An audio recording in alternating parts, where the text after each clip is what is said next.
Good morning everyone and welcome to our NAPLAN information session for 2019. Before we begin, I'd like to pay my respects to the traditional owners of the country throughout Australia and recognise their continuing connection to the land, waters and culture. We pay our respect to their elders, past, present and emerging. This information session is designed for parents of years 3 to 5 students and will allow you to be given a brief overview of how scaffolding of English concepts happens across years 3 to 5 in the Australian curriculum, and it will also allow you to develop an understanding of how students are prepared to sit for the NAPLAN test.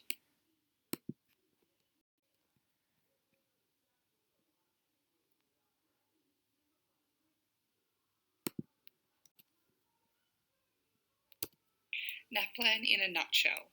You're probably wondering what NAPLAN actually is. NAPLAN is closely aligned with the Australian curriculum and is designed to assess students' learning throughout their schooling. The Australian curriculum consists of strands, substrands, general capabilities and cross-curricular priorities.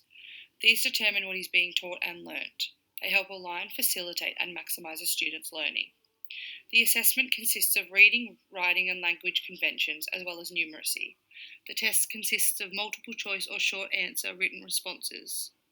Students complete the NAPLAN to help assist both teachers and parents in determining how they are performing at the time the test is taken. Preparing students for the test, we need to remember a few key things. Students will not be tested on any learning which has not been covered during classes. So there's no hidden surprises, it's solely based on skills and new knowledge that students have learnt throughout the year. NAPLAN is not supposed to be scary, it is merely testing what students have learnt from the curriculum content. Results of this test will show students' progression of skills, and all concepts are covered as part of literacy lessons.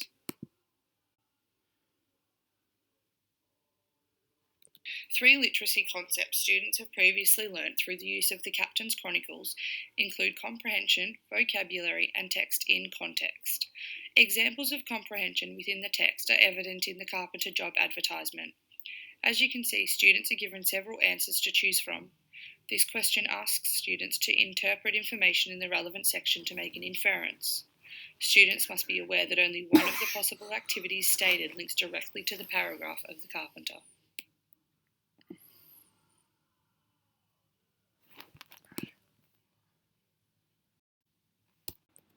The next example evident in the Captain's Chronicles is linked to vocabulary.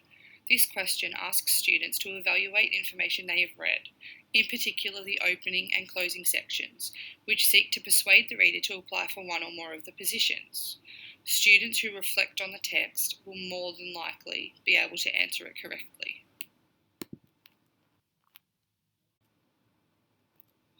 This question again directly links to the curriculum, however this time it's through the substrand vocabulary.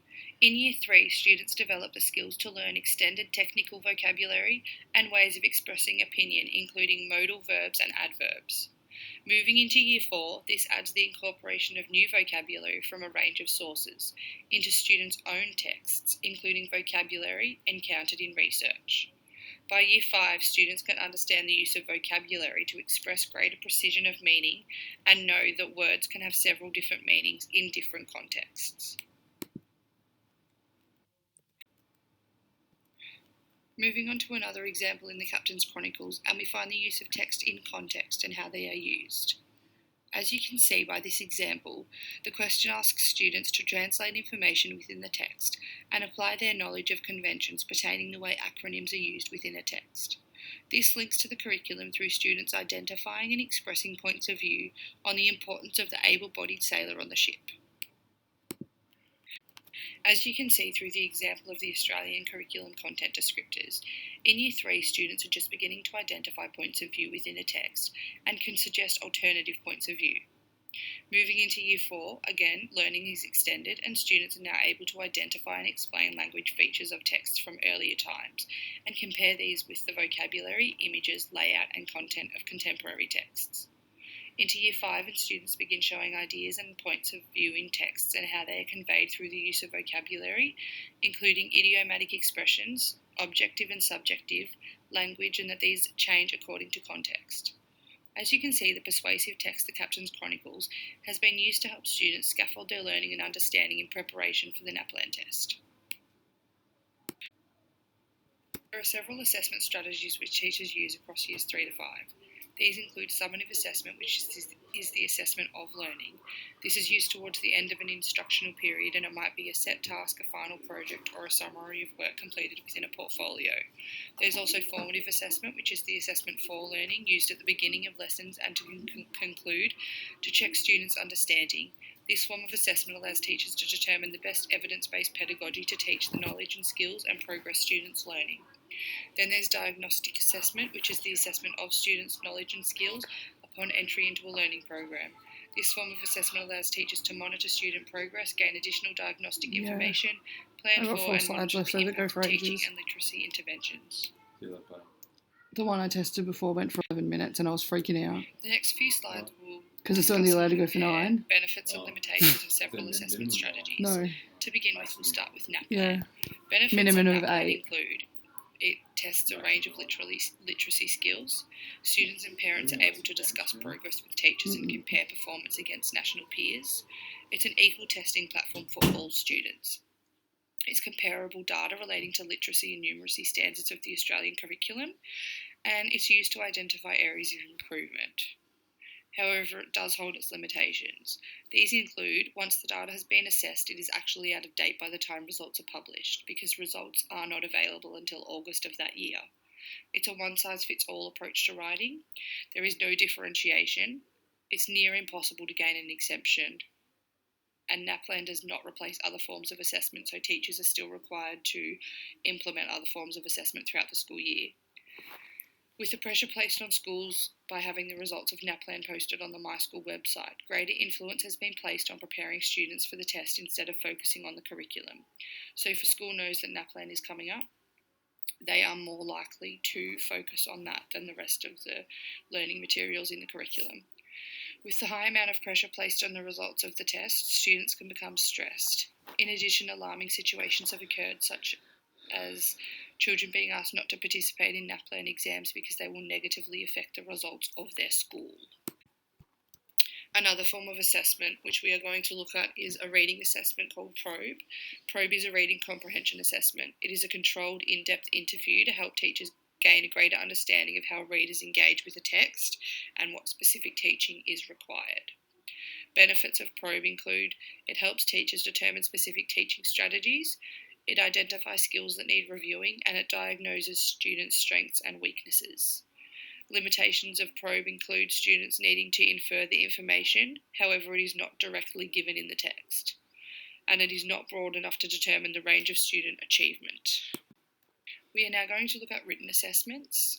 The benefits of these are you can get marked samples of work, it's consistent with expectations, the rubric format is very easy to use and it can be used in a discussion forum, a wide range of learning abilities are catered for, it analyses text elements of mechanics, students have a chance to explain their thinking through their writing, articulation is part of assessment, and teachers can provide better feedback for answers and can target feedback at a particular portion of the test.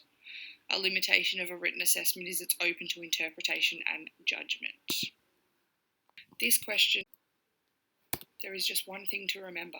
Before your child sits the test, there is something very important I want you to know. This test does not assess all of what makes each student exceptional and unique. The scores your children get from this test will tell you how they did on that specific day, but they still do not tell them how amazing and special they are as an individual. The people marking the tests don't know that some of your children love playing chess or are good at drawing, are involved in singing or dancing groups, can speak another language, are good at dancing, or are a great soccer player. These people do not know that they listen patiently, speak confidently, and share knowledge with peers and family.